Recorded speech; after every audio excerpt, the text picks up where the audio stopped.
Short one this week. Liverpool is playing tomorrow, potentially to win the league on the way to an unprecedented quadruple. By the time you guys see this, everything will have already gone down, so this might invite all the banter if it all falls apart. But you know what? That's half the fun. This is all English Premier League talk, by the way, for anyone who doesn't know. Or doesn't care. Anyways, guitars and guitar stuff. You have questions, I have answers. Don't forget to join our Discord server. That's where I pull the questions from first. And this week, I think I'm gonna film another video reacting to your guys' guitars. Plus, it's just a really fun community. A lot of reasons to join. This intro is getting a bit long. Hit the like button. That gives my tired ass new dad brain much needed energy. Let's jump into your questions. Have you heard about the new Lzzy Hale Explorerbird releasing at the end of the month? Yeah, so this one comes kinda courtesy of Cesar over at Gibson.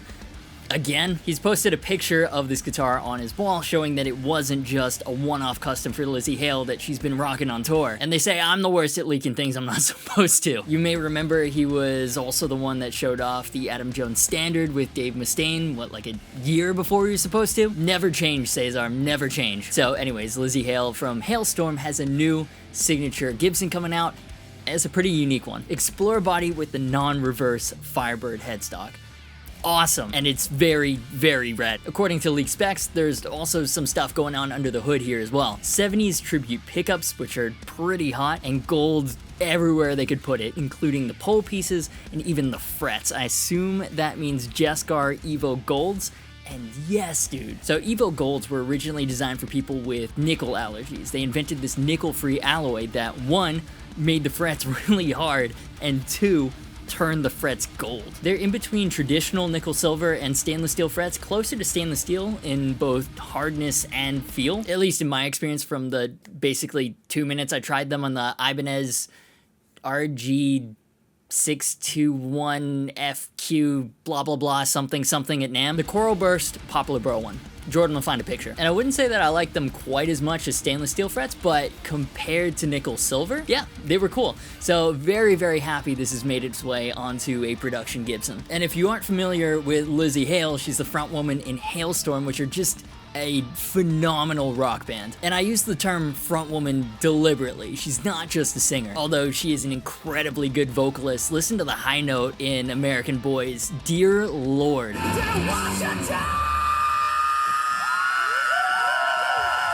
She's just a rock star, an all-around performer. I still remember the first rock metal show that I went to in the US. They shared the stage with Disturbed and Avenged Sevenfold, both very good. I enjoyed Hailstorm the most. She's also Gibson's first female ambassador, well-deserved. Personally, besides Kirk Hammett, because I'm a shameless Metallica fanboy, I think she's probably the most exciting Gibson ambassador. More my generation's music, I guess. But also her taste in guitars. 2 thumbs up. 3 thumbs up if I had another one. And she's known for playing Gibson guitars, specifically Explorers. She's had a few signatures with them now.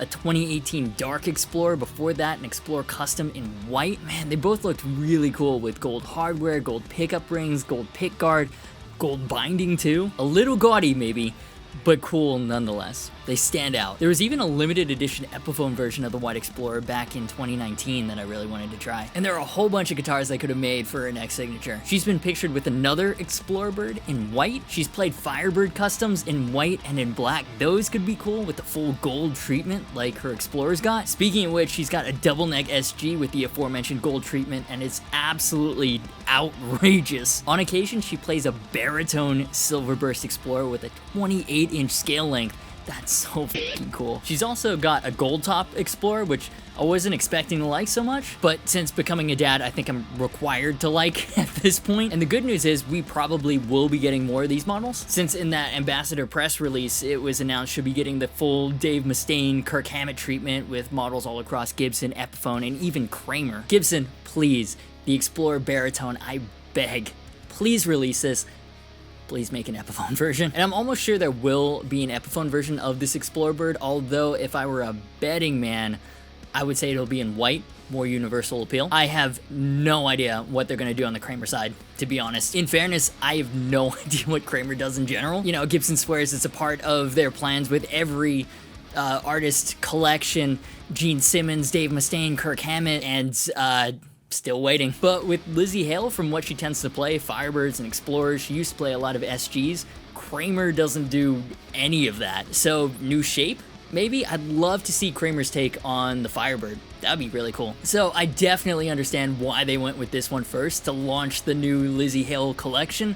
This guitar is loud, it makes a huge statement. I love the combination of features. If Gibson had something similar to Fender's Parallel Universe collection, you'd find this in it. Personally, as cool as it is, I'm just not into red solid top guitars, so I'll be holding out for the Silverburst baritone, but here's where I'll throw it to you. What do you think? Explorerbird in red? Yay? Nay? Why? Why not? Speaking of a combination of features I love though, the sponsor of today's video, DistroKid. If you're new to the channel, I apologize. Pro YouTuber segues is the way that we do things around here. So let's take a quick second to thank DistroKid for sponsoring today's video. DistroKid is the easiest way to get your music onto all the major platforms. Spotify, Apple Music, YouTube Music, Amazon, iHeartRadio, all the others I'm blanking on. They're a fantastic platform that takes all the hard work out of it. Uploading is just a few clicks. If it's a cover, they'll even help get the license, which is absolutely massive. Historically, that's been a huge pain in the booty cheeks. And a big reason as to why I and so many other people love and use DistroKid is they're musician focused and constantly improving the service for artists. They're always adding new features, splits for collaborators to get paid fairly, promo cards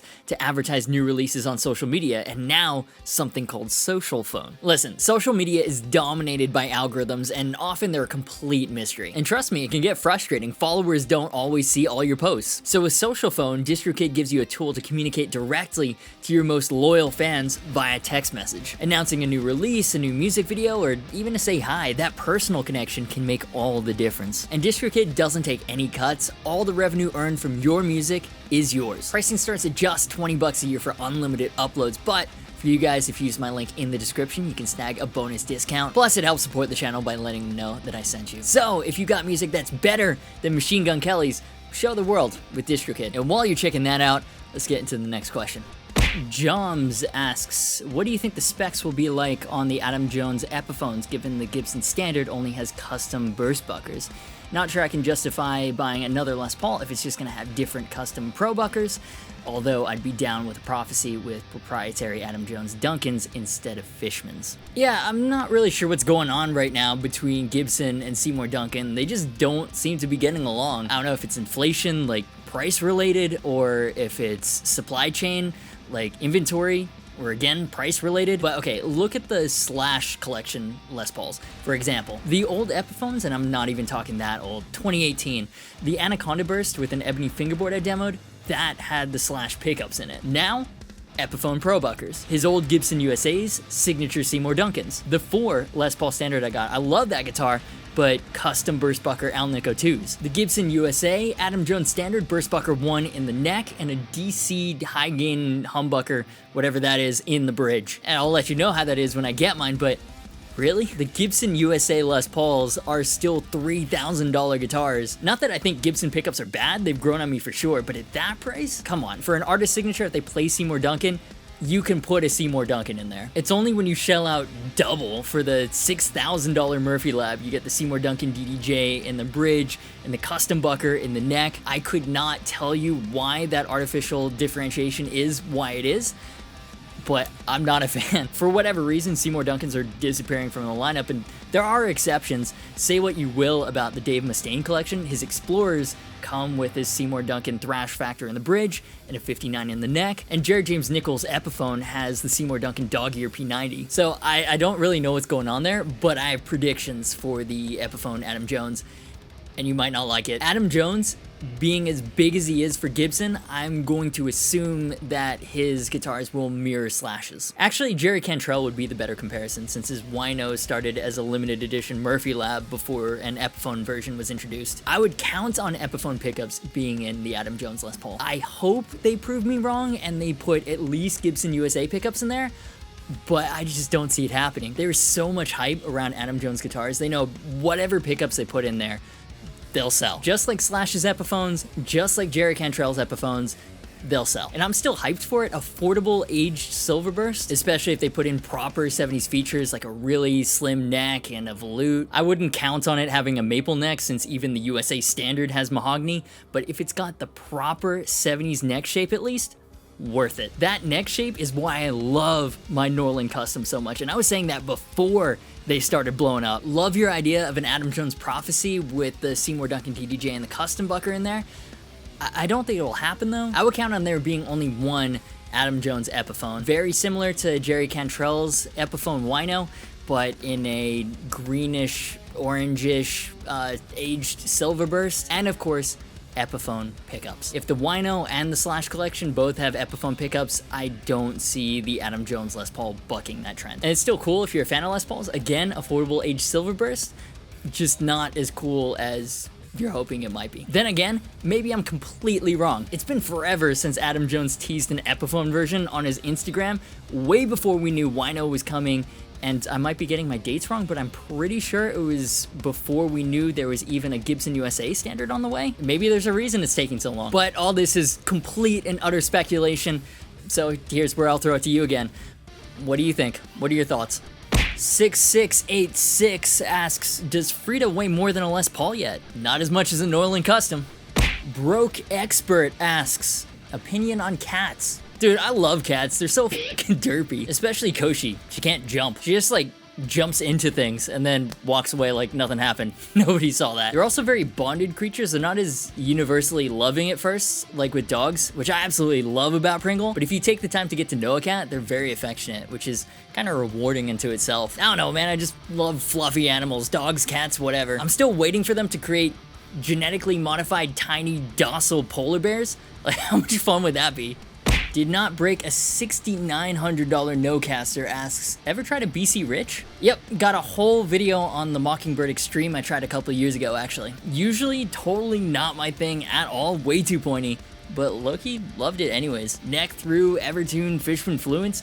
Could have done without all the abalone, but it was a monster of a guitar. I just love what BC Rich is doing with their Extreme collection, taking their iconic shapes and putting the ultra modern specs in it to bring new fans into the brand. It's really smart. It made me want to try the old school shapes in the original collection, which I sadly still have not been able to do. They had really unfortunate timing with the relaunch. They did it right as we got hit by, to quote another YouTuber, the unspecified virus from unknown origin, but I still fully intend on getting my hands on a 10-string bitch, or what do they have to call it now? 10-string Rich B. Regular top 2 bass strings, and then the others are what you'd see on a 12-string. Definitely a lot of potential to create some really interesting riffs on something like that. And I also love how all their current production models are neck through. They decided right at the beginning that was something that was very important for them, because it was a key part of why the new owners fell in love with BC Rich in the first place. It's not cheap, it's not easy to do on mass production guitars, but they decided it's a key part of BC Rich's DNA, so that's what they were going to do. And I respect the hell out of that. But yeah, anyone else tried these new BC Riches from either the Extreme or the original collection? What did you think? If you played any of the older versions, how did they compare to those? Any and all thoughts, let me know down below.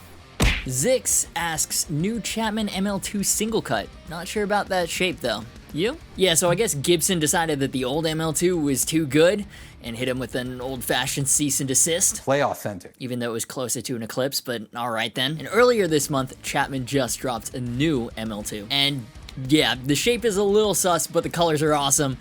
Let's talk about it. It comes in 2 colors, River Styx Black and Azure Blue, so sticking with that black and blue theme of the previous version. I love that Azure Blue though. It reminds me of the ill-fated British Standard Series ML2. Straight up, I'm getting the new ML2 Pro in Azure Blue. The 2017 version is one of my favorite modern single cuts. I have to get the new version to compare. But I don't know, they've made a lot of changes to this one. First of all, the shape, it's a big old teardrop now, and there's a ton of empty space past the bridge. This new ML2 got a donk. It reminds me less of a Les Paul and more of a Harmony Jupiter, which I guess is the point. And they've changed the headstock shape to be more PRS-like, and that's a good thing. 3 aside with straighter string pull for better stability. The pickups are now Seymour Duncan's, Pegasus in the bridge, Sentient in the neck. See, Gibson, it can be done. Love those pickups. Glad they've replaced the Chapman humbuckers from the last one. They weren't bad.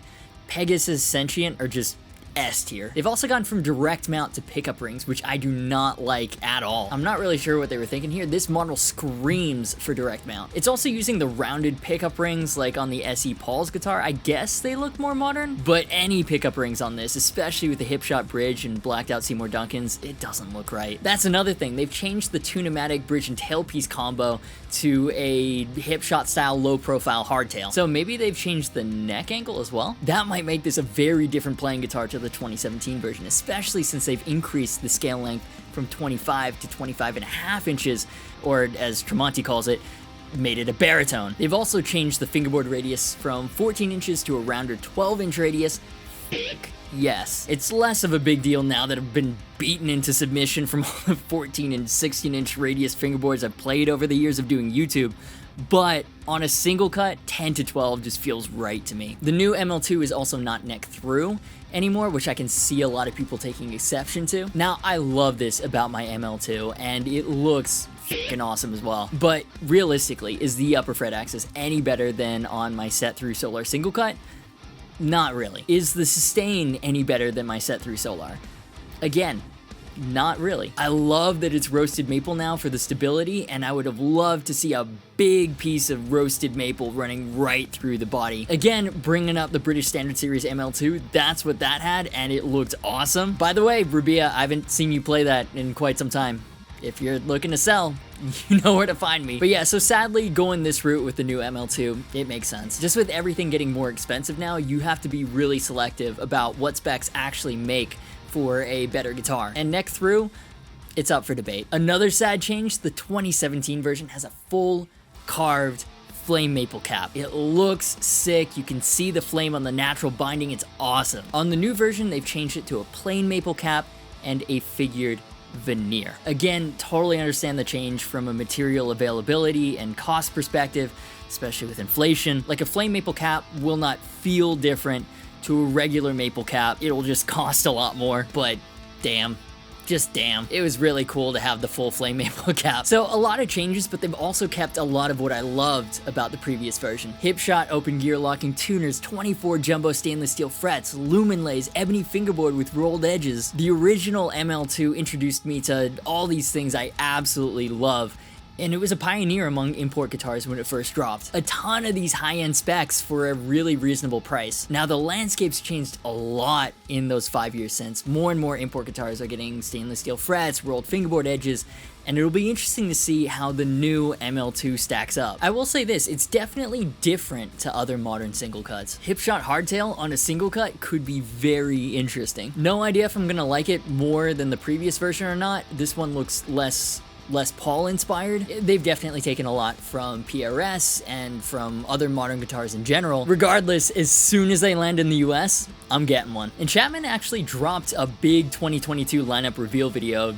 well over a month ago. It outlines all the upcoming 2022 releases, including 7 strings, the ML2 Standard in buttercream, slate black, and deep red satin, among other things. The reason I hadn't made a video on it yet is because there weren't any actual images. They were all digital mock-ups, and I don't know, it's hard to get any sort of emotional reaction or any hype from a digital mock-up. Now though, they're slowly making their way onto Andertons, and real images are populating Chapman Guitars website. You can also pre-order them from Thomann now. So far, you've got the ML2 Pro, which we just talked about. You've got the ML3 Pro traditional semi-hollow in burnt orange sparkle, Atlantic blue sparkle, and Aventurine green sparkle, all with P90s and roasted maple necks and fingerboards. Dope. And I don't know if this is part of the new lineup or not, but the ML1 Standard Rainstorm Blue Special Run looks incredible. Baritone, 7-string, and regular scale, Poplar Burl veneers, Seymour Duncan Pegasus Sentient pickups, rolled edges, Graphtec nut. For the price, these look really good. But yeah, just some of my thoughts about the new Chapman lineup, specifically the single cut. What do you think of the new models and all the spec changes? Any and all thoughts? Drop them in the comments. Now though, the moment you've all been waiting for, it's time to hear from yet another adoring fan. It's the high praise of the week. Quiet Guy 25 asks, "Hey Agufish, do you personally manage your Bilibili channel?" I wish, but no, not really. Seb handles that side of things mainly. After years of running this YouTube channel, I've learned one main thing. The internet is a dark and cruel place. But the other main thing I've learned is you can't do everything yourself. Not if you value quality, and not if you value sleep. So if you don't know, YouTube is blocked in China, and because of that, I also upload localized, translated, subtitled versions to Bilibili. Bilibili is essentially China's version of YouTube. They even have their own version of the YouTube play button, the Bilibili play button, which is kind of funny. You know, I grew up there. It's a way to stay connected to a different audience that doesn't have access to this platform. So Seb handles pretty much everything with that. I talk with him every week. Not gonna lie, it's been a struggle, and we're looking for help with translations. So if you're interested in joining the team as a Chinese translator, DM me. We would love to speak to you. Now though, the moment you've all been waiting for, it's time to hear from yet another adoring fan. It's the high praise of the week. I hate your throaty voice, you frog. Fair enough, it's the one I have though, so I don't know, fucking deal with it. Now though, we're near the end of the video, and if for some reason you haven't gotten your fill of me yet, in case you missed it, since the last Askgufish, I uploaded a reaction video to Polyphia's new single, Playing God, and holy fuck, my mind is still blown. What they're doing on Guitar Man is insane. Not really what I'd normally listen to at all, but I'm glad you guys recommended I check it out. That was a lot of fun, and it's hard to keep up with new music with so little free time these days, so let me know what else I should react to. Then uploaded the latest unboxing vlog. Guys, the stuff coming up on the channel is insane. Fender has gotten its shipping situation together, so we're checking out EVH, we're checking out the mother of all fucking baritones, and we're doing it with the best quote-unquote discontinued pedal out there.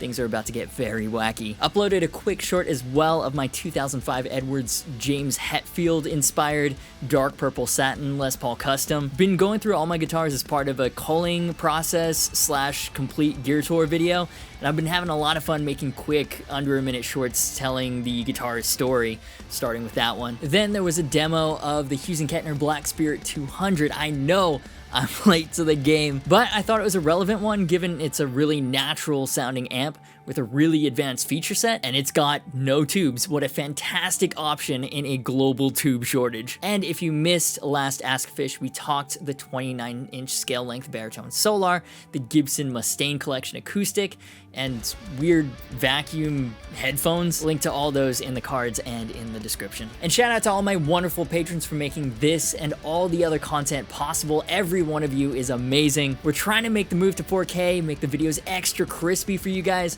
and we need your help to do it. So if you want to support the channel, consider joining the Patreon community for bonus extras. For now though, social media, Discord, and affiliate links are in the description. As always, thank you so much for watching. You've been awesome, and I will see you for the next video.